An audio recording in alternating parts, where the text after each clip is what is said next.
আবারও বাড়ছে চীন যুক্তরাষ্ট্র উত্তেজনা। ওয়াশিংটনের বিরুদ্ধে বাণিজ্য চুক্তি লঙ্ঘনের অভিযোগ বেইজিংয়ের। স্বার্থে আঘাত হানলে কঠোরভাবে মোকাবেলার হুঁশিয়ারি। এবং সৌদি আরবে লাখো মুসল্লির জামায়াত মিনায় অবস্থানের মাধ্যমে পবিত্র হজের আনুষ্ঠানিকতা শুরু কাল। ঐতিহাসিক যাত্রা নিয়ে শেষ মুহূর্তের প্রস্তুতিতে ব্যস্ত সবাই।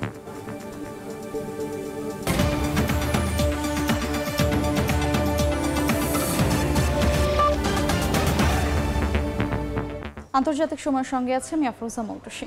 শান্তি আলোচনার দিনই পাল্টাপাল্টি হামলা চালিয়েছে রাশিয়া ও ইউক্রেন। এদিন রাশিয়ার বিভিন্ন অঞ্চলে বিমান হামলার দাবি করেছে জেলেনস্কি বাহিনী।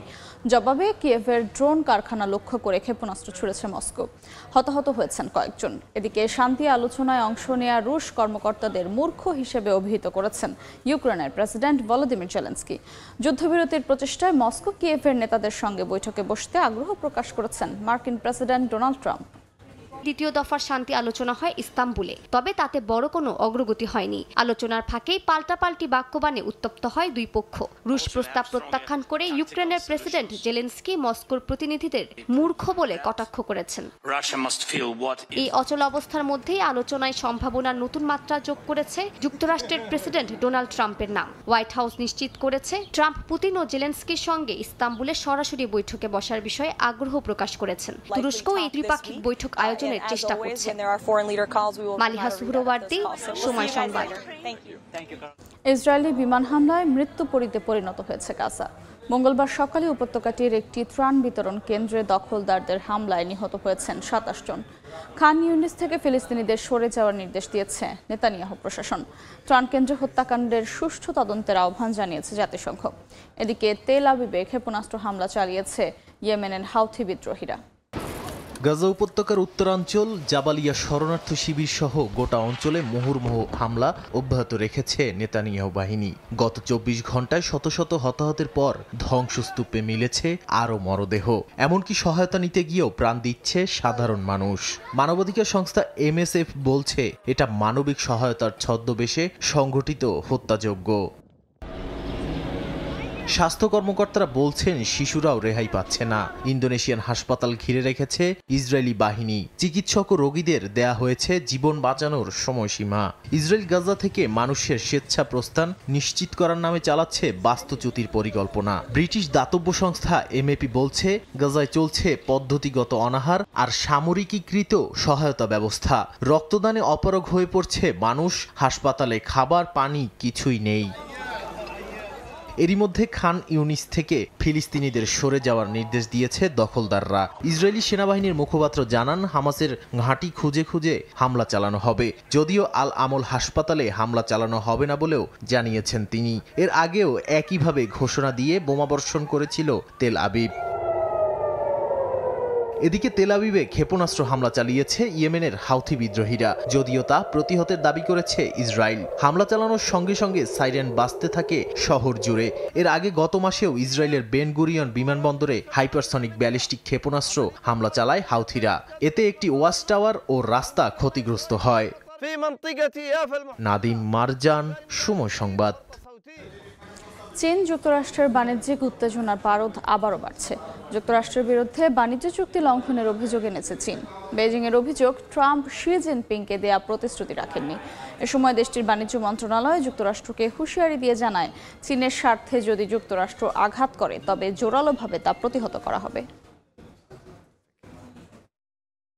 সম্প্রতি সিঙ্গাপুরের এক সামিটে মার্কিন প্রতিরক্ষামন্ত্রী পিট হেগসেথের চীনের বিরুদ্ধে বিতর্কিত এক মন্তব্য ঘিরে আবারও চীন যুক্তরাষ্ট্র দ্বন্দ্বে নতুন হাওয়া লাগে। অনুষ্ঠানটিতে তিনি চীনকে যুক্তরাষ্ট্রের জন্য হুমকি হিসেবে আখ্যা দিয়ে এশীয় দেশগুলোকে সতর্ক করেন। হেগসেথের এমন মন্তব্য ছাড়াও মার্কিন প্রেসিডেন্ট ডোনাল্ড ট্রাম্প বেইজিংয়ের বিরুদ্ধে বাণিজ্যিক চুক্তি লঙ্ঘনের অভিযোগ আনেন। যুক্তরাষ্ট্রের এসব অভিযোগের কড়া প্রতিক্রিয়া জানিয়েছে চীন। হেগসেথের বক্তব্যের পরিপ্রেক্ষিতে যুক্তরাষ্ট্রই এশিয়ার জন্য সবচেয়ে বড় হুমকি বলে দাবি করে চীনা পররাষ্ট্র মন্ত্রণালয়। দক্ষিণ চীন সাগরে মার্কিন অস্ত্র মোতায়েন, নজরদারি এবং চীনা দ্বীপপুঞ্জে উস্কানিমূলক তৎপরতার অভিযোগ তুলেছে বেইজিং। চীনা বাণিজ্য মন্ত্রণালয়ের অভিযোগে বলা হয়, যুক্তরাষ্ট্র চীনা কোম্পানির জন্য চিপ ডিজাইন সফটওয়্যার বিক্রি বন্ধ করেছে, হুয়াওয়ের চিপ ব্যবহার না করার হুমকি দিয়েছে এবং চীনা শিক্ষার্থীদের ভিসা বাতিল করেছে। যুক্তরাষ্ট্রের সাম্প্রতিক পদক্ষেপে মে মাসের চুক্তি এবং জানুয়ারিতে প্রেসিডেন্ট শি জিনপিং ও ট্রাম্পের ফোনালাপের সিদ্ধান্ত ভঙ্গ হয়েছে বলে অভিযোগ চীনের বাণিজ্য মন্ত্রণালয়ের। বেইজিং ওয়াশিংটনকে অবিলম্বে তার ভুল পদক্ষেপগুলো সংশোধন এবং চীনের বিরুদ্ধে বৈষম্যমূলক নিষেধাজ্ঞা বন্ধের আহ্বান জানিয়েছে। এছাড়া চীন হুঁশিয়ারি দিয়েছে, যদি যুক্তরাষ্ট্র তার নিজস্ব পথে চলতে থাকে এবং চীনের স্বার্থের ক্ষতি করতে থাকে, তাহলে বেইজিং তার বৈধ অধিকার ও স্বার্থ রক্ষায় দৃঢ় ও জোরালো পদক্ষেপ নেবে। এদিকে বিশ্লেষকরা বলছেন, চীনের প্রতি এশিয়ার মনোভাব ইউরোপের তুলনায় অনেকটাই মিশ্র। অনেক দেশ দক্ষিণ চীন সাগর নিয়ে উদ্বেগ প্রকাশ করলেও বেইজিংয়ের সঙ্গে অর্থনৈতিক সম্পর্ক বজায় রাখতে আগ্রহী। মালিহা সুহরওয়ার্দী, সময় সংবাদ।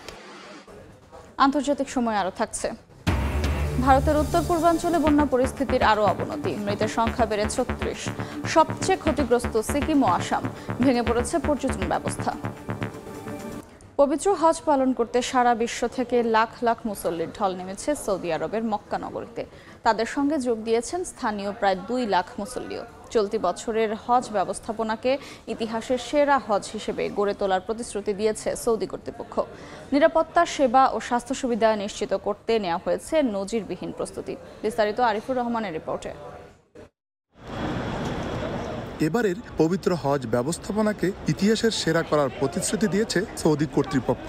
ইতিমধ্যে হজ যাত্রীদের নিরাপত্তা, সেবা ও স্বাস্থ্য সুবিধা নিশ্চিত করতে নেওয়া হয়েছে নজিরবিহীন প্রস্তুতি। মক্কা, মিনা, মুজদালিফা ও আরাফাত পর্বত সহ সবকটি স্থানে বাড়ানো হয়েছে নিরাপত্তা ব্যবস্থা, আছে অত্যাধুনিক সব প্রযুক্তি। সৌদি হজ ও উমরাহ মন্ত্রণালয়ের পক্ষ থেকে জানানো হয়েছে, এবারের হজে প্রায় ২০,০০০-এর বেশি স্বেচ্ছাসেবক কাজ করছেন। তাপমাত্রা ও স্বাস্থ্য ঝুঁকি মোকাবেলায় প্রস্তুত রাখা হয়েছে চিকিৎসা দল, শীতাতপ নিয়ন্ত্রিত তাঁবু ও বিশ্রাম কেন্দ্র।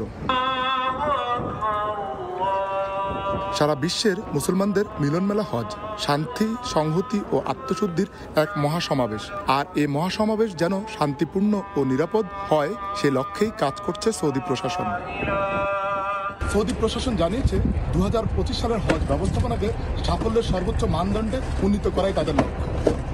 ইতিমধ্যে বিশ্বের বিভিন্ন প্রান্ত থেকে আগত ধর্মপ্রাণ মুসলমানরা একত্রিত হয়েছেন পবিত্র নগরী মক্কায়।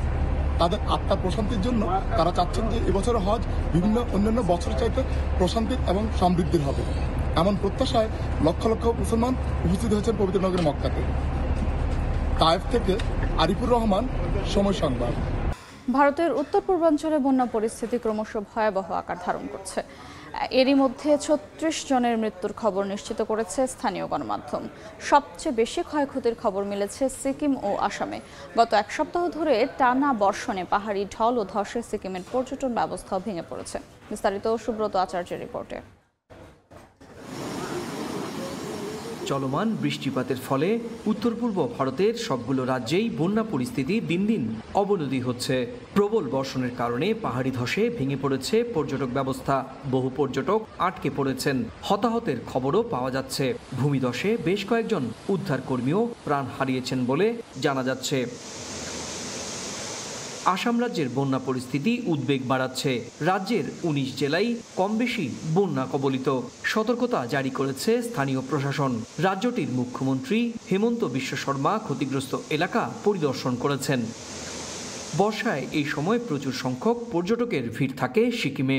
পাহাড়ি ঢল ও ধসের জেরে জাতীয় সড়কগুলো প্রায় সব বন্ধ রয়েছে, কিন্তু কিছু রাস্তা দিয়ে এখনো যান চলাচল হলেও জীবনের ঝুঁকি নিয়ে যাচ্ছেন অনেকেই। শঙ্কার বিষয়, এখনও ব্রহ্মপুত্র, বরাক ও কপিলী নদীর পানি বিপদসীমার ওপর দিয়ে প্রবাহিত হচ্ছে, যা বন্যা পরিস্থিতিকে আরও জটিল করে তুলেছে। গত কয়েকদিনের টানা ভারী বর্ষণের ফলে উত্তর পূর্ব রাজ্যগুলোতে এই বন্যার সৃষ্টি হয়েছে বলে জানাচ্ছে দেশটির কেন্দ্রীয় আবহাওয়া বিভাগ। সুব্রত আচার্য, সময় সংবাদ, ভারত। মিয়ানমারে যুদ্ধবিরতির মেয়াদ বাড়ানোর ঘোষণা দিল জান্তা সরকার। ভয়াবহ ভূমিকম্পের ক্ষত এখনও কাটেনি। এবার সেনাবাহিনীর লক্ষ্য চীন সমর্থিত তেল ও গ্যাস পাইপলাইন রক্ষা করা। একদিকে যুদ্ধবিরতি বাড়ানোর ঘোষণা, অন্যদিকে সেনা মোতায়েন। দুই বিপরীত বাস্তবতায় চলছে দেশটির সংকটময় পরিস্থিতি। সম্প্রতি 7.7 মাত্রার ভূমিকম্পে প্রাণ হারায় প্রায় 3,800 মানুষ, গৃহহীন হয় হাজার হাজার। এরই পরিপ্রেক্ষিতে জুনের শেষ পর্যন্ত যুদ্ধবিরতি বাড়ানোর ঘোষণা দেয় মিয়ানমার সেনাবাহিনী। সরকার নিয়ন্ত্রিত টেলিভিশনের খবরে বলা হয়, পুনর্বাসন ও স্থিতিশীলতা নিশ্চিত করতে এই সিদ্ধান্ত। তবে শর্ত দিয়েছে সামরিক জান্তা, যে কোনো হামলা বা নিরাপত্তা বিঘ্ন হলে সেটির প্রতিক্রিয়া হবে কঠোর। কিন্তু যুদ্ধবিরতির ঘোষণা ঠিক আগেই শুরু হয়েছে সেনা মোতায়েন। মান্দালয়ের মাইনগান জেলায় চীন সমর্থিত তেল ও গ্যাস পাইপলাইন পুনর্দখলে 150-এর বেশি সেনা জড়ো করেছে জান্তা। আরও 60 সেনা যুক্ত হয়েছে স্টিল কারখানা থেকে। এলাকা জুড়ে বাড়ছে সামরিক উত্তেজনা। 15 মে থেকে অপারেশন 9A নয়ার মায়ে নামের সামরিক ঘাঁটিতে একযোগে আক্রমণ চালায় প্রতিরোধ যোদ্ধারা। নাটোজি শহরের পাইপলাইনের একটি স্টেশন দখলে নেয় তারা। এ অবস্থায় চীন হয়তো চাপ দিচ্ছে জান্তাকে, এমনটাই বলছে স্থানীয় বিদ্রোহীরা। মে মাস জুড়ে একাধিক সংঘর্ষ, আগুন, আটক ও প্রাণহানির ঘটনায় উত্তপ্ত হয়ে ওঠে এলাকাটি। অন্তত 50 জান্তা সেনা ও তাদের সহযোগী নিহত হয়েছে বলে দাবি করেছে প্রতিরোধ বাহিনী। পাল্টা বিমান হামলার আশঙ্কা এখন পুরো মাইনগান জেলায় সতর্ক অবস্থা চলছে। নাদিম মারজান, সময় সংবাদ। আন্তর্জাতিক সময় আরো থাকছে। ইউনের অভিশংসনের পর দক্ষিণ কোরিয়ায় প্রেসিডেন্ট নির্বাচনের ভোট গ্রহণ। পছন্দের প্রার্থী বেছে নিতে ভোট দিচ্ছেন কোরীয়রা। ডিপিকে ও পিপিপির মধ্যে লড়াইয়ের আভাস। পাকিস্তানের করাচিতে মাঝরাতে ভূমিকম্পের পর জেল থেকে পালিয়েছে অন্তত 216 বন্দী। পালানোর সময় গোলাগুলিতে এক কয়েদি নিহত ও 3 নিরাপত্তা কর্মী আহত হয়েছেন বলে জানিয়েছে পুলিশ। সোমবার রাতে ভূকম্পনের পর নিরাপত্তার জন্য কয়েদিদের অস্থায়ীভাবে সেলে ফিরিয়ে না নেওয়ায় একদল বন্দী অতর্কিত হামলা চালায়। তারা গার্ডদের অস্ত্র ছিনিয়ে গুলি ছোড়ে এবং পালিয়ে যায়। পুলিশের দাবি, এখন পর্যন্ত 78 জনকে পুনরায় আটক করা হয়েছে এবং বাকিদের ধরতে অভিযান চলছে। এমন বড় পরিসরে জেল পালানোর ঘটনা পাকিস্তানে বিরল বলে দাবি গণমাধ্যমের। এর আগে 2013 সালে ডেরা ইসমাইল খান শহরে তালেবান হামলায় 200 জনের বেশি কয়েদি পালিয়ে গিয়েছিল। গত 24 ঘন্টায় করাচিতে একাধিক মৃদু ভূকম্পন রেকর্ড করা হয়েছে।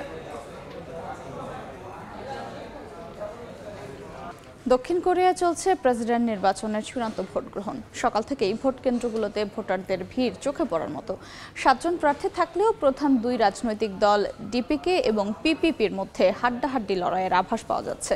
দক্ষিণ কোরিয়া থেকে মোহাম্মদ হানিফের রিপোর্টে বিস্তারিত।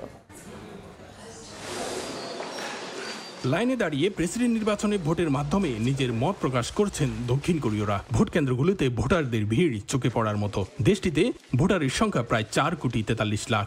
মঙ্গলবার ভোট গ্রহণ শুরু হওয়ার পর থেকে দুপুর পর্যন্ত 60% ভোট পড়েছে।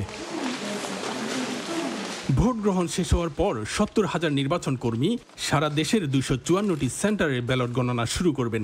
70%-এরও বেশি ব্যালট গণনা শেষ হয়ে গেলে বিজয়ী প্রার্থী কে হচ্ছেন তা স্পষ্ট ধারণা পাওয়া যাবে বলে আশা করা হচ্ছে। এবার নির্বাচনের চূড়ান্ত ফলাফল বুধবার ভোরের মধ্যে প্রকাশ হতে পারে বলে জানিয়েছে নির্বাচন কমিশন। জাতীয় নির্বাচন কমিশন কর্তৃক নির্বাচনী ফলাফল নিশ্চিত হওয়ার পরপরই বুধবার সকালে ভারপ্রাপ্ত প্রেসিডেন্ট লি জুহোর কাছ থেকে দায়িত্ব গ্রহণ করবেন নতুন প্রেসিডেন্ট। প্রার্থীর সংখ্যা 7 জন হলেও মূলত দেশটিতে প্রধান 2 রাজনৈতিক দল ডেমোক্রেটিক পার্টি অব কোরিয়ার প্রার্থী ই জে মিয়ং ও পিপল পাওয়ার পার্টির প্রার্থী কিম নুন সুর মধ্যেই লড়াই হবে বলে আশা করা যাচ্ছে। যদিও বেশিরভাগ গুরুত্বপূর্ণ জরিপে অন্যদের থেকে এগিয়ে আছেন ডিপিকে নেতা ই জে মিয়ং।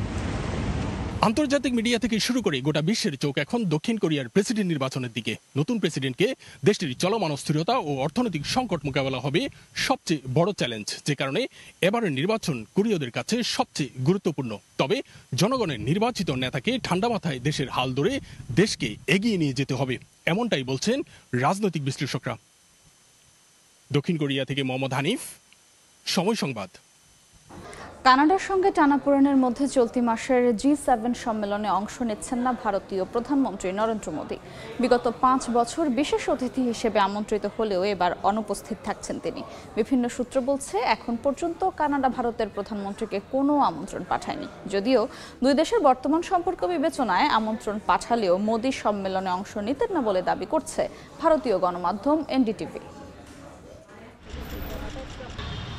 বিদেশে স্থায়ী বসতি গড়তে ভারতীয়দের বেশ বড় একটা অংশের প্রথম পছন্দ কানাডা হলেও বর্তমানে টালমাটাল দুই দেশের কূটনৈতিক পরিস্থিতি। এর প্রভাব পরিলক্ষিত হচ্ছে G7 সম্মেলনেও। এবারের আসর বসতে চলেছে কানাডার অ্যালবার্টা প্রদেশে, কিন্তু উত্তর আমেরিকার এই দেশটির সঙ্গে নয়াদিল্লির সাম্প্রতিক টানাপোড়েনের জেরে সম্মেলনে অংশ নিচ্ছেন না ভারতীয় প্রধানমন্ত্রী নরেন্দ্র মোদী।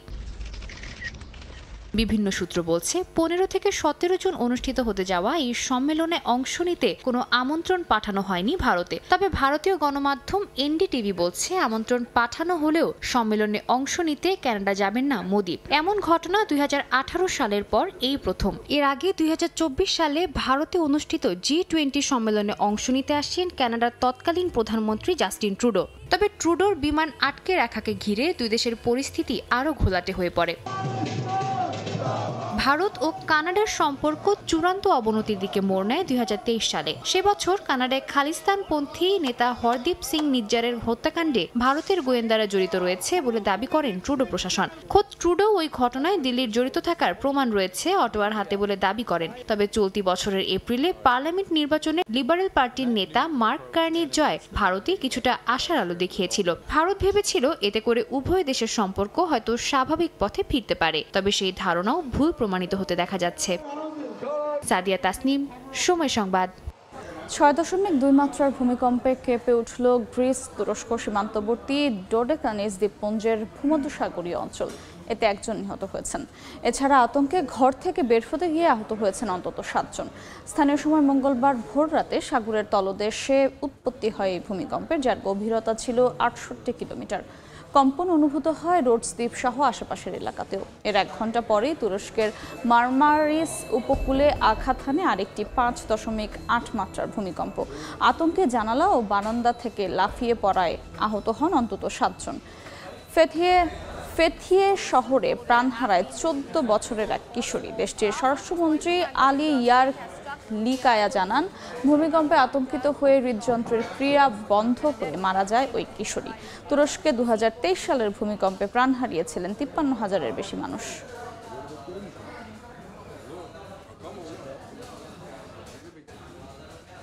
ইতালির সিসিলিতে ইউরোপের সর্বোচ্চ এবং সক্রিয় আগ্নেয়গিরি মাউন্ট এটনায় অগ্নুৎপাত শুরু হয়েছে।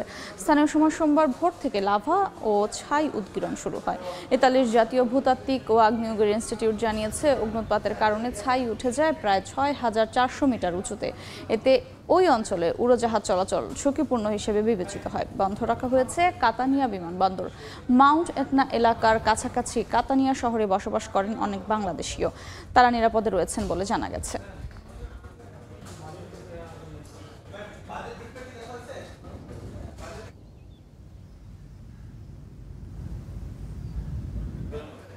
আন্তর্জাতিক সময়ের শীর্ষ সংবাদ জানিয়ে দিচ্ছে আরেকবার। আবারও বাড়ছে চীন যুক্তরাষ্ট্র উত্তেজনা। ওয়াশিংটনের বিরুদ্ধে বাণিজ্য চুক্তি লঙ্ঘনের অভিযোগ বেইজিংয়ের। স্বার্থে আঘাত হানলে কঠোরভাবে মোকাবিলার হুঁশিয়ারি।